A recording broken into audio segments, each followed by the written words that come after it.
mula kay Saliksik TV. Ito daw ang 10 patunay na si Bruce Lee ay hindi ordinaryong tao at tinatawag siyang superhuman. The Bruce Lee superhuman.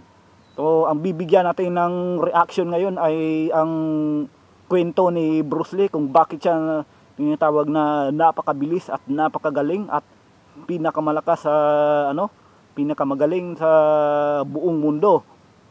O kung bago ka pa lang sa channel ni Saliksik TV at trip mo ang ganitong klaseng video niya, ay mag-subscribe ka na at wag mo na rin kalimutan i-click ang notification bell para lagi kang updated sa mga bagong video niya. Ilagay ko dito ang link video na sa aking description box dito sa ibaba. At wag mo na rin kalimutan mag-subscribe sa channel ko at i-click mo na rin ang notification bell para whenever na meron tayong bagong reaction video na i-upload at maging updated ka, mga kapatid. So sa mga idol diyan ni Bruce Lee at mahilig diyan sa martial arts. So kumusta kayo diyan, mga kapatid? At ako fan din ako ni Bruce Lee kasi napakagaling na tao ito eh. So very famous na tao ito. So ito talaga ang pinakamagaling na martial arts sa buong mundo.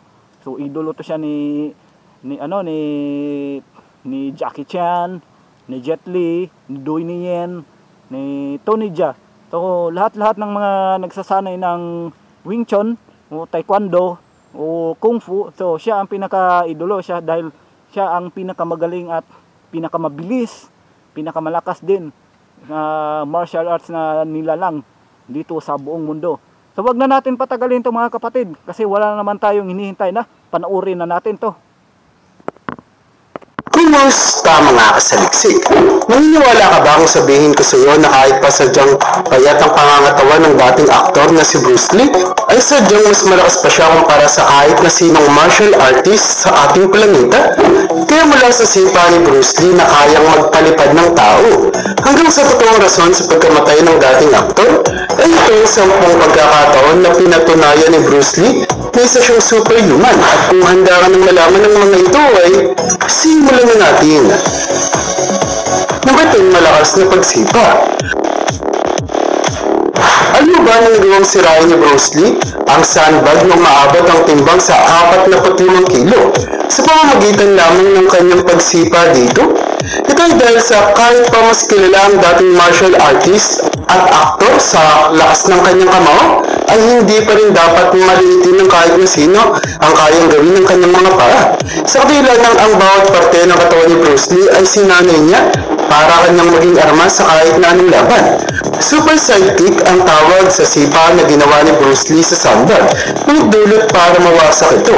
At kahit pa may ilang mga nagsasabing hindi ito posible at totoo, ay pinatunayan pa rin ito ng Guinness Book of World Record na nagbigay kay Bruce Lee ng titulo na sigurado raw na hindi madaling matapalo at maagaw ng kahit na sino. Number 9, mas biyasa pa siya sa mga eksperto. Ang husay ni Bruce Lee sa pakikipaglaban ay una na raw nakita ng kanyang mga magulang nung ito ay bata pa. Sa kabila ng noong sila ay naninirahan pa sa bansang China, ay maraming mga organisasyon na raw ang kanyang nakalaban at tinalo, na naging dahilan din para marami ang magalit sa kanilang anak, kung kaya't mas sinuportahan pa nila ito sa kanyang pagsasanay para masigurong makakayanan itong ipagtanggol ang kanyang sarili kung sakaling malagay siya sa kapahamakan. Pero dahil sa pagtuloy na mas dumarami ang mga nakakalaban ni Bruce Lee.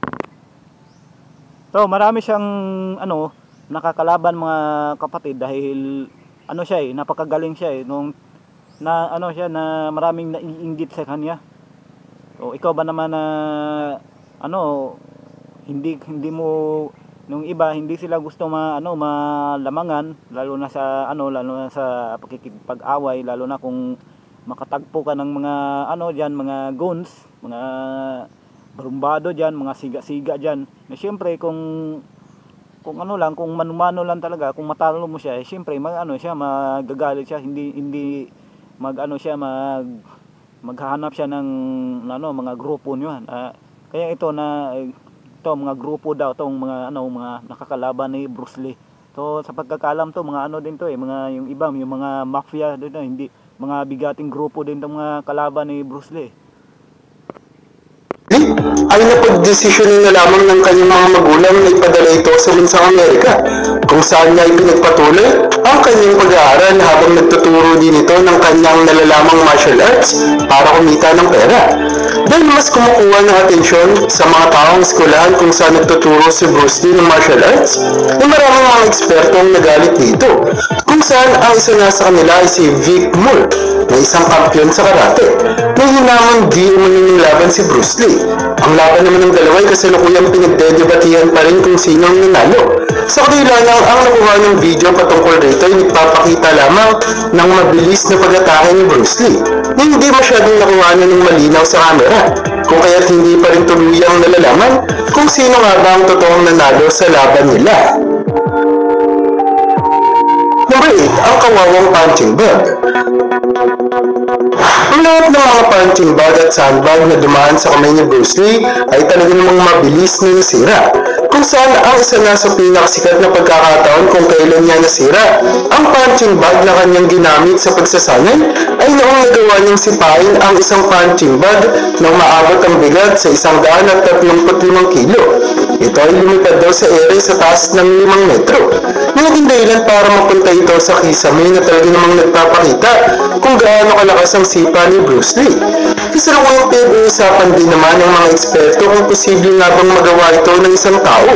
Pero ayon sa dating estudyante ni Bruce Lee na si James Coburn, ay hindi lang ito magawang paniwalaan ng mga tao, dahil sa ang payat na katawan ni Bruce Lee ay hindi mo akalain may tinatagong ganito kalakas na pwersa.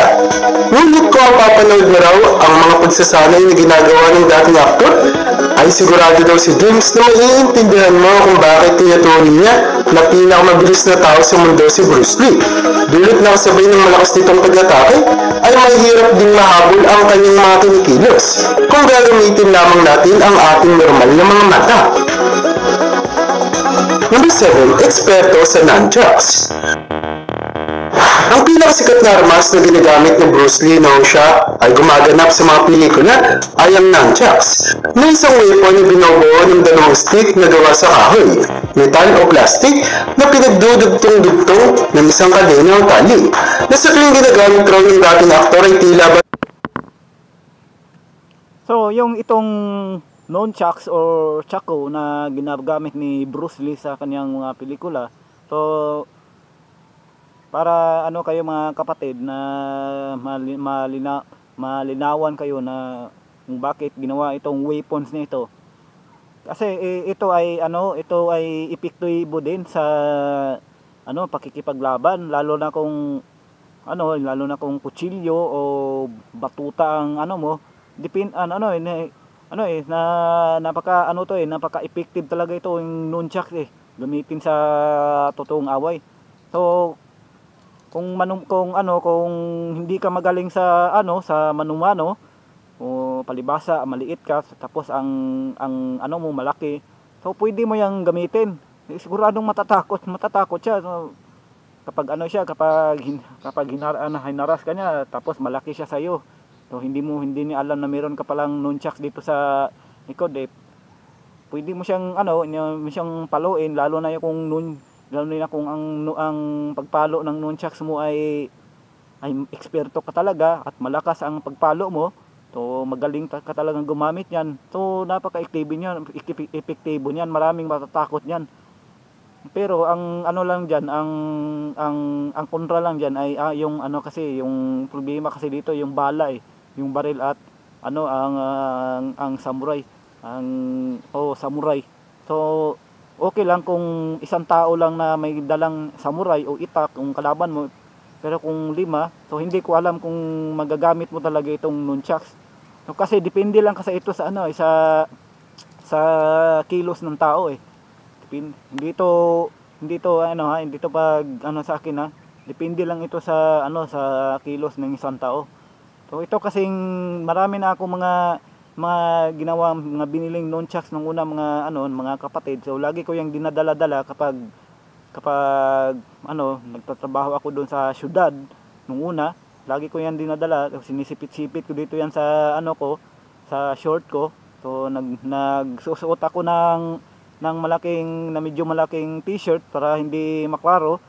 Kasi self defense lang yan Hindi mo yan basta-basta ipapakita sa with public.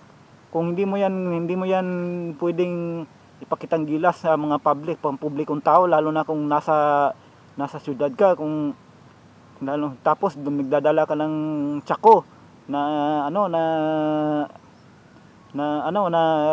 steel o metal. To pwede kayang dakwin ng ng pulis. Kasi delikado ito itong nunchucks, kung delikado ang kutsilyo, mas delikado pa ito. Kasi para malaman nyo ang wala talagang hindi talaga kaya ng kutsilyo lang itong nunchucks. Grabe ito na ganyan tapos lalo na kung ikaw ang eksperto sa nunchucks, hindi makakalapit sa iyo kung kutsilyo lang. Pero kung kung baril talaga ang kalaban mo, syempre tatakbo ka na niyan at magtatago.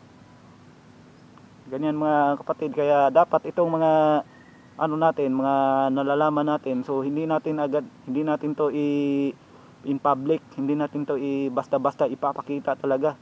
So ito lang ay tinatago lang. Kaya ito tinatawag na self-defense. So gamitin lang kung kinakailangan.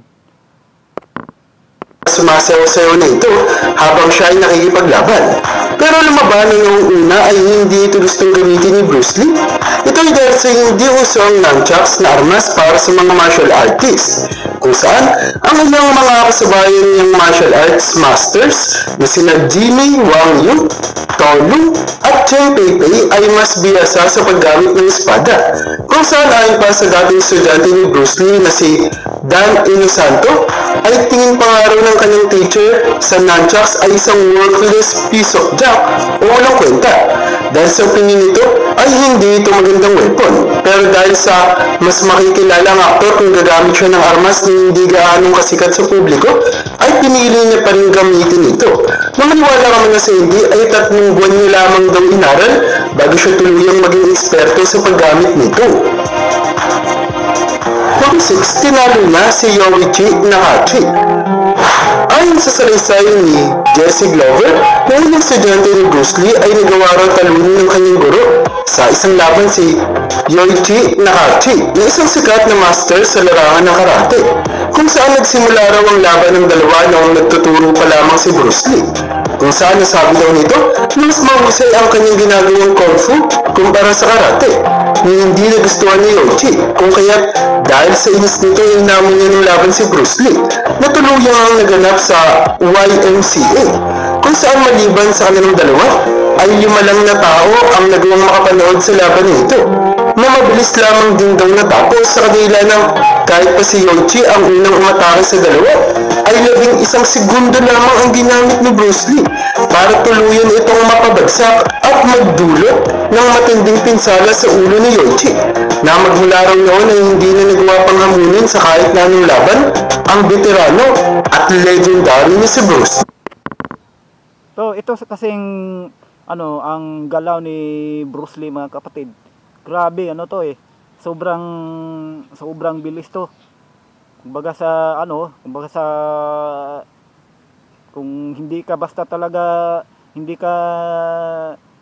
mabilis din, kung magaling ka rin sa sa martial arts, eksperto ka rin, kung lakas lang ang gamitin mo at mabilis ka rin. So kung maghaharap kayo niya ni Bruce Lee, so hindi mo talaga dapat pabayaan ang ang mga galaw niya. Kumbaga hindi mo sa isa, parang kung hindi mo talaga ipipiyok yung mata mo, dahil sa isang kisap na mata lang pwede kang atakahin niya na grabe, sobrang bilis niya ng kamay, mga fake moves, kamay, sipa.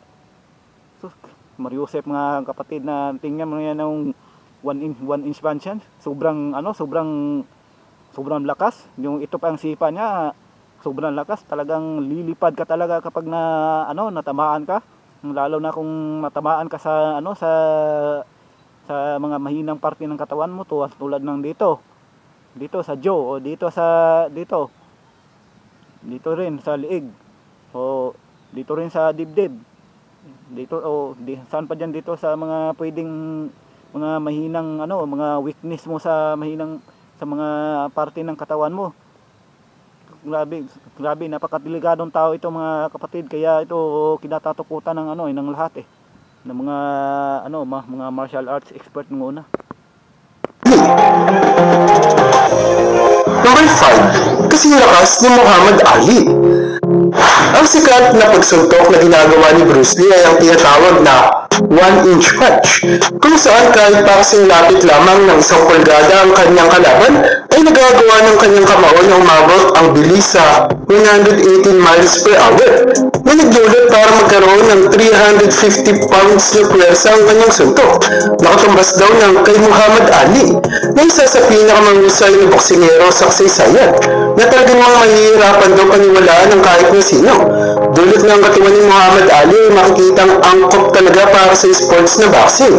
Habang ang katawan naman ni Bruce Lee ay hindi ka panipaniwalang nagtatago ng puwersa na kasing lakas ng kay Ali.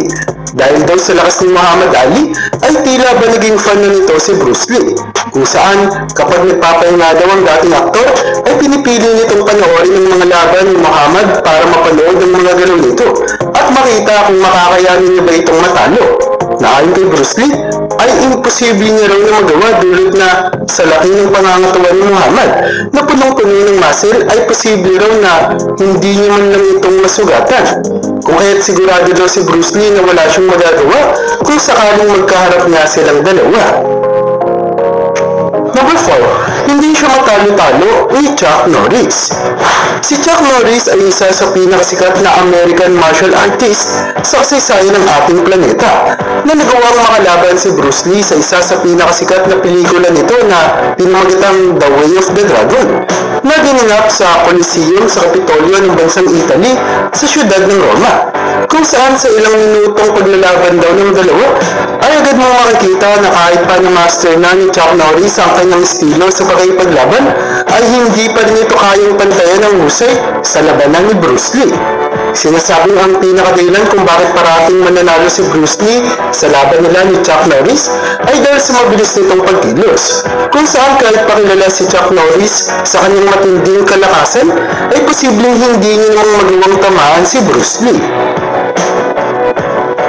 Number 3, 6 na sipa kada segundo. Sigurado kung alam na ng lahat sa atin na ang lakas ng kamay at paa ni Bruce Lee ay talaga namang nabubukod tangi kumpara sa ordinaryong mga tao, kung saan sa parati ng paggamit at pagpapalakas sa mga ito ay nagdudulot nito para maging lightning speed na ang kanyang pagkilos, na talaga namang mabibigay patunay raw ng mga kwento ni Linda Lee Cadwell, na asawa ni Bruce Lee, kung saan ayon sa kanya ay kada free time daw ni Bruce Lee ay patuloy pa rin itong nagsasanay at nag-e-ehersisyo, dulot na ayaw din ito na mayroong isang nasasayang na oras, na hindi rin para tila ba maging isa na siyang superhuman, kung saan kahit pa ang titulo sa pagkakaroon ng pinakamaraming pagsipa kada minuto ay hawak ni Sylvina Shaman na umabot sa 178 kicks per minute, ay kalahati lamang daw nito ang kayang gawin ni Bruce Lee, na kayang sumipa ng 6 na beses kada isang segundo, na kung imangat natin ay maabot sa 360 kicks per minute, ay hindi napakita ng dating aktor noong siya ay nabubuhay pa. Number 2, superhuman workout at diet. Hindi na bago sa ating kaalaman na walang tao sa ating planeta ang pinanganak na mahusay at malakas, kung saan kahit pa nga si Bruce Lee, nakilala sa pagiging isa sa pinakamahusay ng martial artist sa kasaysayan, ay kailangan din na magsanay, kung kaya't ang garahe daw ng kanyang bahay ay ginawa niya ng isang gym para tuloy-tuloy pa rin siyang makapag-ehersisyo, kahit na nasa loob lamang siya ng kanyang tahanan. Kabilang sa madalas na pag-ehersisyo ay si Bruce Lee din ang isa sa So ito pala si Bruce Lee, ito ang pinaka masipag na martial artist na kilala natin talaga, na siya talaga ang pinakadating sa martial arts. So sinabi nga dito na walang masasayang na minuto na oras, na hindi siya katulad ng ibang martial arts siguro na madalas magpahinga, pero itong si Bruce Lee kapag tapos na siguro siya sa sa shooting ng kanyang pelikula ay nag-exercise pa. So hindi posible 'yan kung meron kang ganitong mga mga klase ng diet ni Bruce Lee.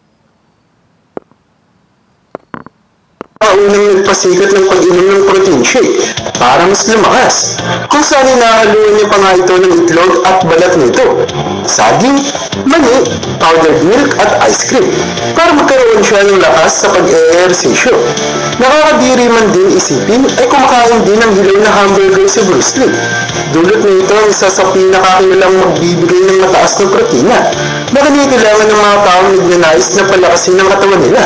Nagpapakita lamang kung gaano ka-stricto si Bruce Lee pagdating sa pagsasaling niya.